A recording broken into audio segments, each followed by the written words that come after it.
নমস্কার, আমি জ্যোতিষ সম্রাট বিনয় শাস্ত্রী। আশা করি ঈশ্বরের কৃপায় আপনারা ভালোই আছেন। আজকে আমার ভিডিওর আলোচ্য বিষয় বৃশ্চিক রাশি এবং লগ্ন সাপেক্ষে বলবান বুধাদিত্য যোগের ফল কীরূপ হবে।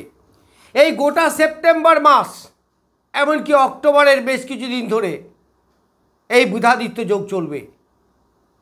এখন সিংহ রাশিতে বুধাদিত্য যোগ মানে বুধ যুক্ত আদিত্য, অর্থাৎ রবি এবং বুধের যোগ। আদিত্য বলে রবিকে। তাহলে রবি এবং বুধের যে বলবান বুধাদিত্য যোগ আপনাদের কী দেবে? বৃশ্চিক রাশি এবং লগ্ন সাপেক্ষে অষ্টমপতি এবং একাদশপতি বুধ, আবার রবি হচ্ছে দশমপতি। তাহলে দশমপতি একাদশপতির যোগ। তাহলে একাদশ মানে আয়, যাকে বলি আমরা লক্ষ্মী, আর দশম মানে কর্ম নারায়ণ, অর্থাৎ লক্ষ্মী নারায়ণ যোগ। এটাও বলা যেতে পারে, বলতে পারেন আপনি। অর্থাৎ কর্মের মাধ্যমে অর্থের উপার্জন। যেমন কর্মের শ্রীবৃদ্ধি হবে তেমনি অর্থের শ্রীবৃদ্ধি হবে, অর্থ আপনার আসবে। একাদশ ভাব থেকে আমরা কি বিচার করি? একাদশ থেকে আমরা বিচার করি আয়, উপার্জন, গেন, মূলত এইগুলো।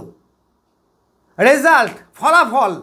আপনি যা কিছু করলেন তার তো একটা ফল আছে, সেটা ভালোই হোক আর খারাপই হোক, সেই ফল বলবে একাদশ ভাব। তাহলে একাদশপতি যদি একাদশেই থাকে তাহলে নিশ্চিত তার ফল ভালো হবে, এটা বলার অপেক্ষা রাখে কেন? আবার দশমপতি রবি দশমে বসে আছে। তাহলে বর্তমান যে চলছে বুধাদিত্য যোগ, এটা হচ্ছে সিংহ রাশিতে রবি এবং বুধের যোগ, বলবান বুধাদিত্য যোগ। একদিকে রবি তার স্বক্ষেত্রস্থ বলবান, আবার একাদশপতি দশমে, সেদিক থেকে বলবান। তাহলে এই বলবান বুধাদিত্য যোগ কি দেবে? প্রথম কথা যে বুধ হচ্ছে আয়ের কারক গ্রহ, তাহলে আয় দেবে। বুধ হচ্ছে ব্যবসার কারক গ্রহ, ব্যবসা দেবে। বুধ হচ্ছে বুদ্ধির কারক গ্রহ, তাহলে বুদ্ধিমত্তার প্রকাশ হবে, তাহলে স্টুডেন্টদের ভালো হবে। তাহলে ব্যবসা ভালো হবে, যারা ব্যবসা করেন তাদের পক্ষে যে কোনো ব্যবসা করতে পারেন। আবার রবি মান, যশ, খ্যাতি,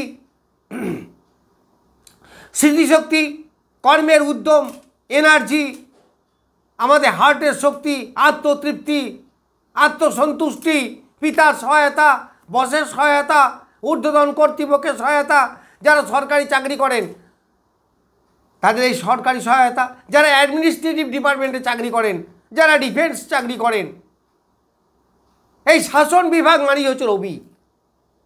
তাহলে যদি সে স্বক্ষেত্রে বলবান হয় তাহলে এই যত যা নাম বললাম সমস্ত কিছু উপকৃত হবেন। এখন দেখতে হবে আপনার ছকে, জন্ম ছকে রবি কেমন বলবান আছে, এই গোচর ফল বলছি। তাহলে যেমন একদিকে আয় বাড়ছে, অন্যদিকে কর্মের ইন্সপাইরেশন বাড়ছে, অর্থাৎ এনার্জেটিক লেভেল আপনার অনেক হাই হবে।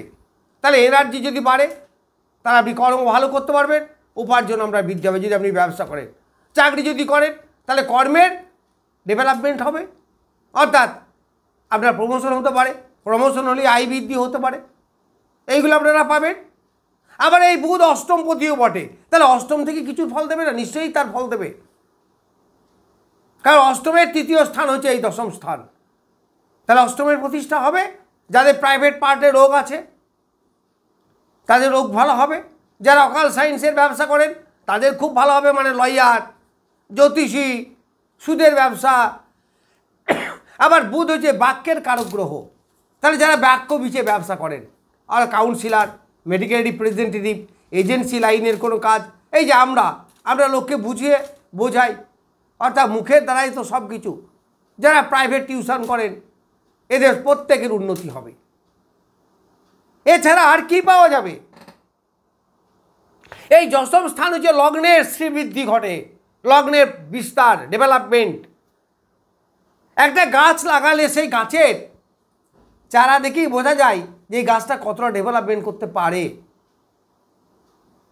ঠিক তাই লগ্নের বিস্তার লাভ ঘটাবে ওই রবি। লগ্নকে কি দেবে? লগ্নকে যা দেবে সেটাই তো দেবে একাদশ থেকে। আপনি পরীক্ষা দিলেন, তার রেজাল্ট কোথায়? ওই একাদশ ভাবে। আপনি একটা ইন্টারভিউ দিলেন, চাকরি পাবেন কি না বলবো ওই একাদশ ভাব। আপনার বিবাহ হলো, আপনি শান্তি পাবেন কতটা বলবে একাদশ ভাব। আপনি পড়াশুনো করছেন, ডেভেলপমেন্ট করতে পারবেন কি না, পড়াশুনো করে চাকরি পাবেন কি না, চাকরিতে কতটা আয় হবে, বলবো একাদশ ভাব। তার দশম আর একাদশ ভাব হচ্ছে লগ্নের পরের স্থান। এই 12টা ঘরের মধ্যে সব দিকে ভাব বলবান বা মূল্যবান ঘর হচ্ছে লগ্ন, আমরা সবাই জানি এটা। তারপরেই হচ্ছে দশম, একাদশ, এইসব ভাবগুলো। তাহলে যেগুলো মোস্ট ভ্যালুয়েবল যে ভাবগুলো আছে তাদের মধ্যে দশম এবং একাদশ অন্যতম। তা দশম যদি পারমিট করে তাহলে আপনাদের কর্মের উন্নতি হবে, কর্মের উন্নতি হলে আয় অবশ্যই হবে। কিন্তু এখন একটু সাবধান আপনাদেরকে একটা দিকে থাকতে হবে, এই দশম ভাবে গ্রহণ দোষ হয়ে আছে এবং রবি কিন্তু ভাদ্র মাসে মেজাজি উগ্রতা তার একটু বৃদ্ধি পায়, ফলে রাগ, মেজাজ, হট টেম্পার এগুলোকে একটু কন্ট্রোল করবেন। আবার একাদশে যখন রবি যাবে তখন রবির নমনীয়তা অনেকটা বৃদ্ধি পাবে, অর্থাৎ অনেকটা রবি সফট হবে। দেখুন না, আশ্বিন মাসে রৌদ্রের তাপ একটু কম হয়। বুধাদিত্য মানে কি? বুধযুক্ত আদিত্য, তার আদিত্য বন্ধু রবি, সূর্যদেব। তাহলে রবি ব্রেন কে কতটা ধরে রাখতে পারবে, কার কতটা স্মৃতিশক্তি, এই বুধাদিত্য যোগ বলবে। ব্যবসায় কে কতটা ডেভেলপমেন্ট করবেন, এই বুধাদিত্য যোগ বলবে। আবার বুধাদিত্য যোগ বুদ্ধ বালক যারা শিশু, তাদের শরীর স্বাস্থ্য ভালো থাকবে, তাদের ডেভেলপমেন্ট হবে, গ্রোথ ভালো হবে, তারা নানা রকম রোগের উপসর্গ থেকে অনেকটা মুক্তি পাবেন। এখন একটা সিজন, শরীর খারাপ, ঠান্ডা, জ্বর ইত্যাদি হচ্ছে, দেখবেন তাড়াতাড়ি কিওর হবে। যেটা প্রাকৃতিক সেটা কথা আটকানো খুব মুশকিল, তবে স্বক্ষেত্রস্থলে কী হবে, সেখান দিয়ে কষ্ট কম হবে। যেটা 7 দিন লাগতো সারতে, সেটা 4 দিন লাগবে, হবেই না। আর এটা বলা যাবে না, হতেই হবে। শরীর যখন আছে সেখানে রোগাক্রান্ত হবে, বাধা বিপত্তি আসবে, মন মানসিকতা খারাপ হবে, সে তো হবেই, ন্যাচারাল থেকে আটকানো যাবে না। কিন্তু একাদশে যেমন ইমিউনিটি পাওয়ার, অর্থাৎ রোগ মুক্তি, আবার রোগ মুক্তি, ইমিউনিটি পাওয়ারের কারক গ্রহ রবি, তাহলে শরীর স্বাস্থ্য ভালো থাকবে। যারা বয়স্ক আছেন তাদেরও শরীর স্বাস্থ্য ভালো থাকবে, কারণ ইমিউনিটি পাওয়ারটা তো বাড়বে, তারপরে রোগ মুক্তি ঘটবে, ওষুধ খেতে হবে কম। এইগুলো আপনারা এই সময়ে পাবেন। আবার একাদশ থেকে কী হবে, দেখুন দ্বিতীয় দশম স্থান হচ্ছে একাদশ স্থান, অর্থাৎ দ্বিতীয় শ্রীবৃদ্ধি হবে। তার দ্বিতীয় থেকে আমাদের অ্যাসেট, পরিবার, এই পরিবারের মধ্যে একটা শান্তি, এইগুলো আসবে। যারা গুহ্য বিদ্যার মধ্যে আছেন, লয়ার, আমি তো বললাম লয়ার, জ্যোতিষবিদ্যা, অকাল সায়েন্সার আছে, তাদের ডেভেলপমেন্ট হবে। পরের সম্পত্তি পেতে পারেন, অষ্টম ভাব।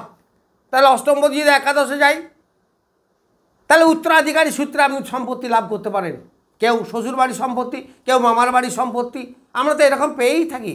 তৃতীয় ব্যক্তির সম্পত্তি, সেটা আপনি পেতে পারেন, পাওয়ার খুব সম্ভাবনা এখন আছে, যদি আপনার বুধ খুব দুর্বল না হয় আপনার ছকে। কারণ উত্তরাধিকার ঘরটা তো অষ্টম ঘর, আবার এই বুধ হচ্ছে একাদশ ঘর। তাহলে একাদশ ঘরের মালিক অষ্টম থেকে, তাহলে কী হবে, উত্তরাধিকার সূত্রে লটারি, শেয়ার মার্কেট, এইগুলো। কিন্তু মান্ডের অ্যাস্ট্রোলজি বলে আমাদের একটা অ্যাস্ট্রোলজি আছে, এটা কিন্তু মানতেই হবে, যেটা পরিবেশ পরিস্থিতি, তার মূল্য সব থেকে ভালো, বেশি। এইগুলো কিন্তু আপনি সবসময় বলবেন, কই আমি তো পেলাম না, মান্ডের অ্যাস্ট্রোলজি মানতে। মান্ডের অ্যাস্ট্রোলজি আমি একটা পরে একটা ক্লাস করব, তাহলে এইগুলো আপনারা পাবেন, প্রত্যেকটা ক্ষেত্রে আমি বলছি পাবেন। আবার দশম হচ্ছে পিতার ধনস্থান, তাহলে পিতার আয় উন্নতি বৃদ্ধি হতে পারে, পিতার প্রমোশন হতে পারে, পিতার থেকে আপনি অর্থ লাভ করতে পারেন, পিতার সহায়তা আপনি পেতে পারেন, পিতার সঙ্গে সুসম্পর্ক আপনার বৃদ্ধি হতে পারে, কারণ রবি হচ্ছে পিতা। স্টুডেন্টদের অনেক লাভ হবে, তাদের স্মৃতিশক্তি বৃদ্ধি হবে, কারণ বুধাদিত্য যোগ, তার মানে ব্রেন বুদ্ধির ব্যাপার এখানে আছে। যারা সায়েন্স নিয়ে পড়ে তাদের তো অবশ্যই, যারা টেকনিক্যাল লাইনে পড়াশুনো করছে, যারা ডাক্তারি লাইনে পড়াশুনো করছে, খুব কাজে লাগবে, দেখবে রেজাল্ট ভালো হবে এই সময়। কারণ বুধাদিত্য যোগ মানে ব্রেন, তা ব্রেন মানে ব্রেনকে বেশি ইউজ করে কারা? স্টুডেন্টরা। তাহলে তাদেরও কিন্তু বেশ ভালো লাভ হবে। অর্থাৎ চতুর্দিক থেকে বুদ্ধি, ব্রেন, ব্যবসা, বাণিজ্য, এই প্রত্যেকটা দিক থেকে, এমনকি বালক শিশু যারা আছেন তাদের শরীর স্বাস্থ্য, পড়াশুনো, এইসবের দিক থেকে আপনারা ডেভেলপমেন্ট করতে পারবেন। যাই হোক, বৃশ্চিক রাশির এই স্ট্রং বুধাদিত্য যোগ সম্বন্ধে কিছু বললাম। নমস্কার, আজ এ পর্যন্তই।